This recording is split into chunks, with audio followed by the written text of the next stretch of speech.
Hey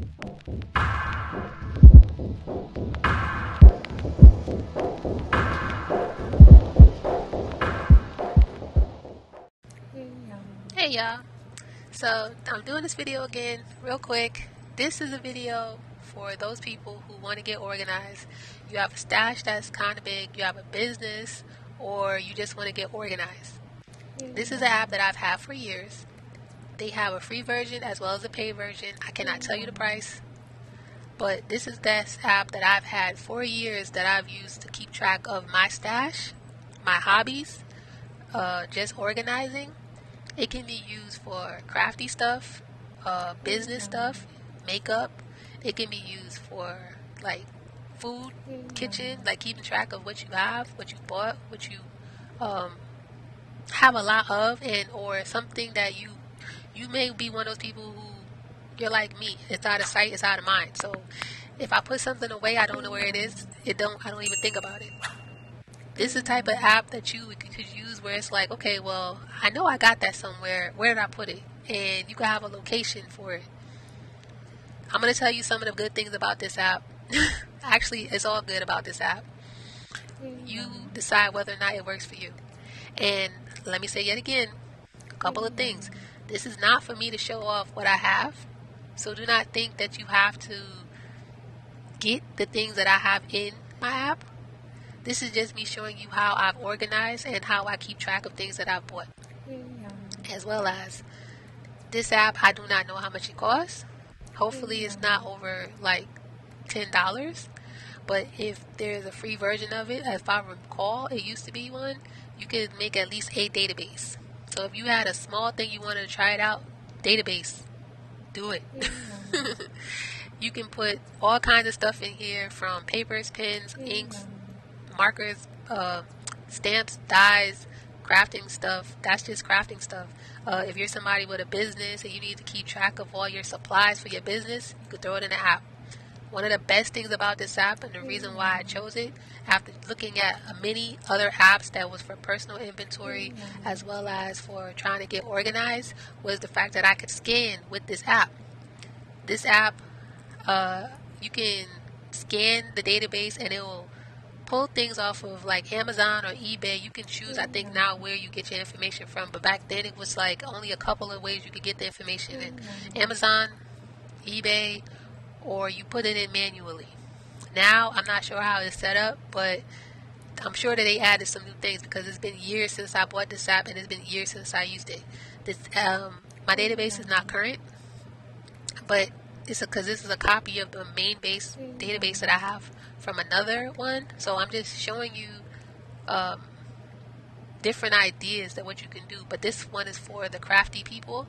But just keep in mind, like I said, you can use this app for anything. Anything. If you have a lot of something and you want to keep track of it and it has a scanner, and even if it don't, that's on you. You can use it how you want to. Okay. So since I just previously recorded this video, I'm going to try to hit you with the main factors of the app, and hopefully this is not going to be as long as the other one. So one of the things that I needed for my app was that I am visual. If I see it, I know I have it. If I see it, I also know that I may have bought it. I might not remember where I put it, how many that I had, but that's why I got this app, because I was going out doing a lot of like bargain shopping and stuff as well, and I hit up Michael's, Joann's, Consumer Crafts. I would hit up Scrapbook Expo. I would hit up like certain stores that I would go to, and I would see something, even Dollar Tree. I would see something and be like, I got that, but I don't know how many, and I don't know where I got it from, or I don't know where I put it. So then I would have to like keep lists of what I had, but as the list grows, then you need to have a database. In my database, in this one right here, this is just alphabetical.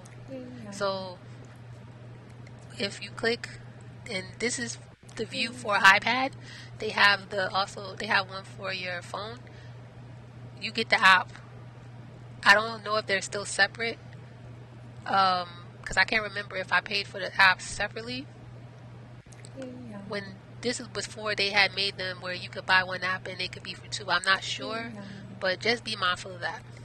So anyway, for categories, everything that I would buy, I'd put in a category. If it was coloring, coloring is end up being in a category of itself. Crayons, distress markers or distress sprays, oxide stains, gelatos, inks, markers, pens, mists, paints, pencils, everything that could be with coloring, I would put it inside of the database for coloring. If it was something that was if it had like its own subcategory inside a category, I'd put that in there too. And then I tried to keep myself organized by remembering what I put where. If it was in a category that it wasn't supposed to be in, then I would go back to it being by name. Embossing powders, ink pads, papers, planners, punches, sets, anything that you use. If you're somebody who has a business and for instance, you're doing shirts or you're doing pants, you're doing custom work, you have rhinestones, you have beads, you have color paints, you have color shirts, you have your cutters, like your blades or whatever. All of those things you would put into this database. You set up the database how you need it to be set up for the best way for you to remember and utilize what it is you have. Because this is for people who have a stash or people who are building a stash that they know may get bigger, whatever hobby, whatever organization you want to get into, you want to know what you got so you don't end up buying it again. And if you buy it again, it's okay. Just don't buy it again after that. Because I did a lot of stamping and I was using stamps and dyes and I use them for coloring and stuff like that, I would buy re-inkers. I'd buy pigment inks, dye inks, distress inks, and distress inks come with distress oxides. They have their stains. They have it's a bunch of things that go with crafting that you could put inside. Planner stuff, tools, stickers, papers, packs, stamps, washi tapes, punches, sets, stamps, like everything. However you think your database should be is however you should set your database up. You're not limited. Do what you want with your database. I'm just showing you ideas of how I set up mine.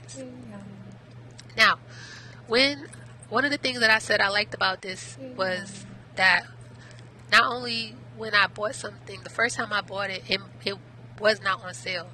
A lot of times, if it was when I first bought it, they didn't have them on sale because I got it right as it came out. As I started going bargain shopping to like Tuesday Morning and Dollar Tree and like Joann's Michaels or like wherever, they started having sales, and then I would scan them in and it would pull the information off of Amazon and it would give me a price, or I'd manually type it in, like with some of these, scan a picture of it, and then I put in the price that I paid for it. As you can see with this one, this Adorn It Art Play Coloring book, this is a book. These are the pages, what it looks like, right? I have this book literally right in front of me, and when I scanned it, it pulled the information off of Amazon, and I paid, it pulled the information off of Amazon, but I bought it from Tuesday Morning for $8.99, and it's a watercolor coloring book. I put it in the genre of arts and crafts. You can set like I said, you can set up your database how you want it to be. When I bought something and it didn't have a picture and I needed to take a picture of it, I just put it on a plain like a white background something or whatever, take a picture of it, boom, have it into my database, so that visually I know. If I don't remember if I have it by name, if I see it in the database, I got it. You do the same thing with your database. You just take pictures of it and scan it, and if it's in the database, boom, good. But if it's not, no problems. If you don't have Wi-Fi, whatever, no problem. You just take a picture of it, put it into your database, and then you know what it is you have, how many you have, the size that it is, how much did you pay for each, the type that it is, what color it is, and like how many sheets or whatever is in it. When it comes to things like tools, glues, cutters, blades, tweezers, scissors, bone folders, whatever or however this You fit into this. You're looking at putting inside of the database. Go ahead.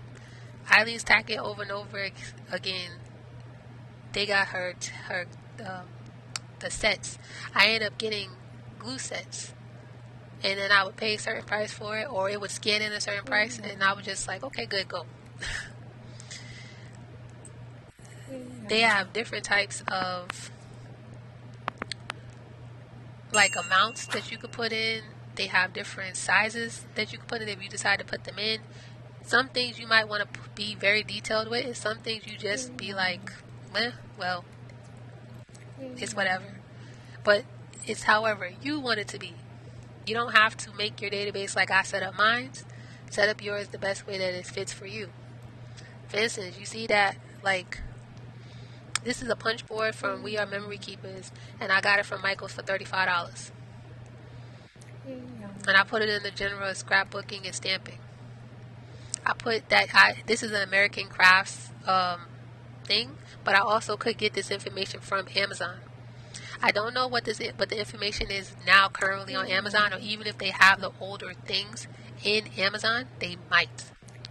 But that's why if you have the product itself and you bought it from whatever store you bought it for, you can just take a picture of it and put it in your database and then fill in what needs to be filled in. And then if you ever come across it again, say it was something that you loved, you can buy it again, and then that's how you go. If you're somebody who likes paints, individually sets or whatever, same thing. You see how this is something I believe I got from Walmart. This is the color that came from Walmart. It tells you how much in terms of ounces, how much I paid, what's the brand, and then it gives me an idea of what colors they are for whatever it is that I bought. So I say all that to say, yet again, you can make your database as detailed as you want. This is just ideas on how I set up my database, but I split them up so it's a super database with a bunch of categories inside the database, and then I categorize inside of those categories, it's subcategories, and then I would do it again and then again if I needed to. If I need to set up a whole nother database, it's fine, because I already know, like, I'm starting from this, and then I'm working with these things here. If you're not doing crafty stuff and you're doing a business, set it up based off of your business. If you're not doing that, you're doing a hobby. Say you're somebody who's like, I'm buying makeup. I have a big makeup database that's pretty much the same thing, which is where I started. Set up your database for your makeup. Set up your database for your, if you organizing your kitchen, if you're organizing, like if you had seeds or whatever, anything that you can buy. I want to say if they have it, especially on Amazon or eBay or whatever, you should be able to get information for it. And if they don't, just put it in yourself. You don't have the trip. Let's see.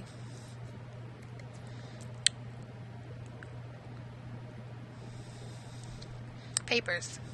So I hit on this before in the other video. I'm gonna hit on it again.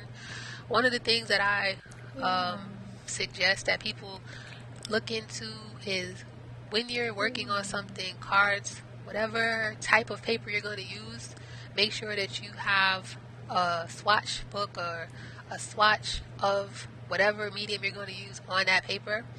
I personally like Canson watercolor paper because it's a thicker drawing and art supply paper. I think that this paper is affordable. That's one of the most important things about paper. Is like they got a whole bunch of different types of papers out there, but they need to be affordable because they get out of hand. Some are smooth pressed, some is cold pressed, some is like you can handle certain media as well. Some handle media well better than others. It depends on the medium that you're using. So that's your color pencils, your gel pens, your markers, your watercolors, your ink tints, or color crayons, or your color pencils, or if you're using Gamasol or not. And if you don't understand what I'm talking about right now, somebody who's listening to this video picked up on something that I said and is sparking for them. Yo, I can use that for this? Yes. Yes, you can. You can put in different types of papers that you use, different types of ink, embossing powders and folders and whatever, anything that you use a lot of, or anything that you wanted to have in your database, and you want to just, you might just buy like 3 or 4 of them. It's fine. Just put it in your database and go. If you're somebody who's like getting into doing shirts and you have different color rhinestones, same thing for you. Just put in the different rhinestone colors, put where you got it from, how much you paid for it, put in whatever notes you need in the section for notes. Like here, you can just type it in. You could put in the genre, which the genre could be what type it is or where it's from. You could put in how much or the amount that you have, or how many that you bought, so that you can stay stocked on however many you need. You can just put the colors, take a picture of them, even a video. I believe you could put videos in here so that you can see how it looks when it shimmers or whatever, to keep track of how many or whatever it is that you bought, and just go from there. If you're somebody who's like, your thing is buying the Cricut stuff, I'll show you here, because I did remember that I did see some Cricut stuff here. Foils, rulers, which is your tools, your iron-ons, your spatulas, weeders, whatever. Any brand of things that you buy, Silhouette, Cricut, Brother, probably Caesar, and StarCraft. If they can sell it on Amazon, you probably could pull information up on it. If they don't have that information up there, just take a picture of it, put it in your database. You know you got it from wherever you got it from. Even if it's the Goodwill store or whatever, go. If it comes to clothes, if that's your thing, then invest in, if you're one of those people who buy a bunch of clothes, you have a bunch of bags or a bunch of shoes or whatever, you could put them in there as well. Take pictures of what your stock is, and then, you know, say you were somebody who was selling and you were buying retro or whatever the heck y'all call it. You're buying something and you want to keep track of it so you know that you can sell it for a later date or something, or you're buying something and you want to know that you have it because you're building up your stash for your clothing or whatever, then same thing goes for you. Anything you could think of, you can do with a database that just lets you just be free to do what you want. You just have to have the right type of software, the right type of mindset, and then the right type of organization for what works for you. And it's not that unforgiving for you to expand on your database if you decide you want to do something different later. So you have the freedom to play with it. I would suggest you get the free version of this app, play with it and see where you can go with it, or like what is it about the app that will work for you, if it will work for you, if it's affordable, and go from there. I hope this helps. And I repeat, this is not a video showing off. This is just me trying to help and show you something that you could use for your crafty stuff or your business or whatever. If it's not crafty, it's your business. If it's not business, it's your hobby. It's whatever. Later, y'all.